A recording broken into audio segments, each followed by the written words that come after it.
नहीं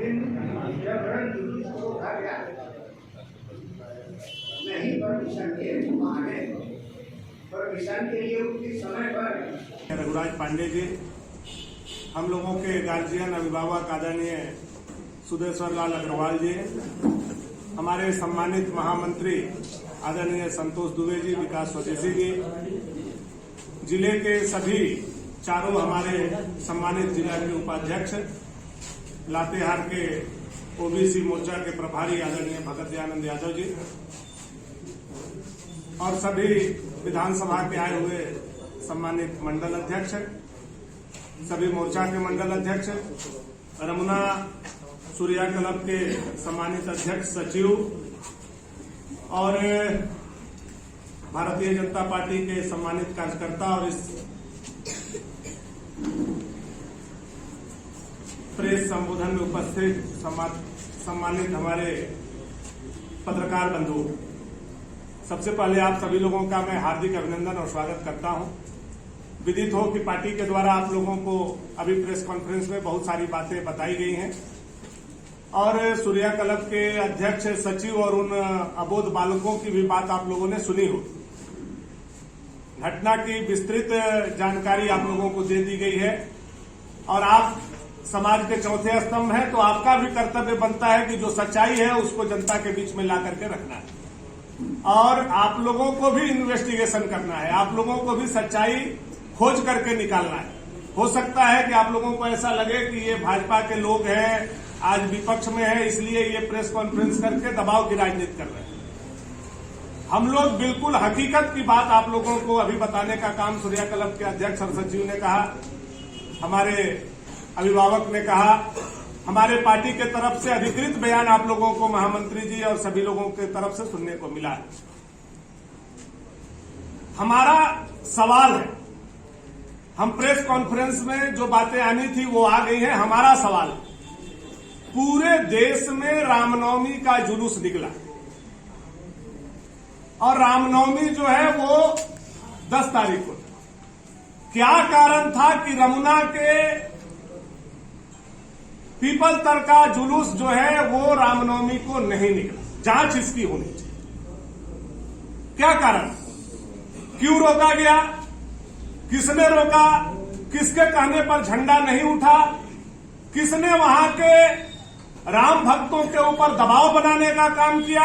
जांच इसकी निश्चित तौर पर सरकार अगर ईमानदार है तो उसको करनी चाहिए। प्रशासन से भी मैं आग्रह करूंगा कि उनके अंदर अगर नैतिकता है, सरकार के चाटुकारिता से ऊपर अगर थोड़ा सा भी वो संविधान के पद पर शपथ लेकर के अगर आकर के अधिकारी बैठे हैं, तो उन अधिकारियों से भी हम कहना चाहेंगे कि नवमी का जुलूस रमुना में क्यों रोका गया, इसकी जांच होनी चाहिए। जिस पदाधिकारी ने नवमी का जुलूस रोकने का काम किया उस पर सबसे पहले सख्त कार्रवाई। 11 तारीख को किनके कहने पर फिर से अनुमति दी गई और फिर से रोका गया, इसकी भी जांच होनी। 11 तारीख को सुबह से, 10 तारीख की बात को छोड़ दीजिए, 11 को भी सुबह से ये लोग जुलूस निकालने के लिए तैयार थे। सैकड़ों की संख्या में लोग सड़क पर थे और इन लोगों को बार बार रोका जा रहा था। क्यों रोका गया? प्रश्न ये है हम लोग, उनको परमिशन देकर के फिर क्यों रोका गया? उनको डीजे बजाने के लिए, डीजे लाने के लिए मौखिक आदेश देकर के फिर क्यों रोका गया? उसमें कौन पदाधिकारी दोषी हैं? जांच और कार्रवाई उनके ऊपर होनी चाहिए। और जिस तरह से जब मैं आ रहा था रांची से सड़क के माध्यम से और मैंने देखा कि हमारे राम भक्त सड़क पे बैठे हुए हैं और हमारे सूर्या क्लब के पदाधिकारियों को थाना पे बैठाया गया, जिसकी सूचना हमको वहां के जनता के द्वारा दिया गया, तो एक जनप्रतिनिधि होने के नाते और एक राम भक्त होने के भी नाते हमारा फर्ज बनता था कि वो रामनवमी के जुलूस शांतिपूर्ण तरीका से निकले और उस जुलूस का, उस शोभा यात्रा का समापन भी करवाना एक विधायक होने के नाते मेरा नैतिक कर्तव्य था। मैं तो एक तरह से प्रशासन का भी सहयोग किया। जिस तरह का वहां माहौल बिगड़ा हुआ था, हजारों लोग सड़क पे थे, उनको झंडा उठाने से रोका जा रहा था, कोई भी दुर्भाग्यपूर्ण घटना घट सकता था। ईश्वर की कृपा यह रही, प्रभु राम की यह कृपा रही कि उसी समय प्रभु राम ने हमको वहां भेजने का काम किया। मैंने उस माहौल को संभालने का काम किया और साथ में जुलूस में शामिल होकर के मानस मंदिर तक सौहार्दपूर्ण वातावरण, किसी को एक खरोच तक नहीं आया और हम लोग जुलूस में शोभा यात्रा में शामिल हुए और शोभा यात्रा की समापन तक हम लोग साथ में रहे, इसीलिए ताकि उनकी भावना का भी आदर हो और कोई विवाद भी नहीं। हम लोगों को यह सूचना है कि रात के 10 बजे मजिस्ट्रेट की बहाली की गई है, जिस पर एफआईआर किया गया और 12 तारीख को दिन में 12 बजे एफआईआर किया गया। तो आप सोच सकते हैं कि किस तरह से राम भक्तों के ऊपर हिंदुत्व विचारधारा और भगवान राम के में आस्था रखने वाले को कैसे प्रताड़ित किया जा रहा है इस सरकार में, यह इस केस और मुकदमा से साबित हो। और प्रशासन एक स्टूल का काम कर रहा है, एक उनका इंस्ट्रूमेंट बन करके काम करने का काम कर रहा है। ऐसी परिस्थिति में प्रशासन को निश्चित तौर पर संवेदनशील होना चाहिए, लेकिन प्रशासन ने संवेदनशीलता अगर दिखाता तो आज ये 4-5 जो अबोध बच्चे हैं उन पर एफआईआर नहीं थी। कुछ बातें मैं एफआईआर की आप लोगों के बीच में जिक्र करना चाहूंगा। एफआईआर जब आप पढ़ेंगे तो इसमें लिखा हुआ है कि लाठी और तलवार से लैस होकर के, ऐसा इन्होंने लिखा है जैसे ये जुलूस नहीं निकाल रहे थे, शोभा यात्रा नहीं निकाल रहे थे, किसी पर हमला करने जा रहे थे।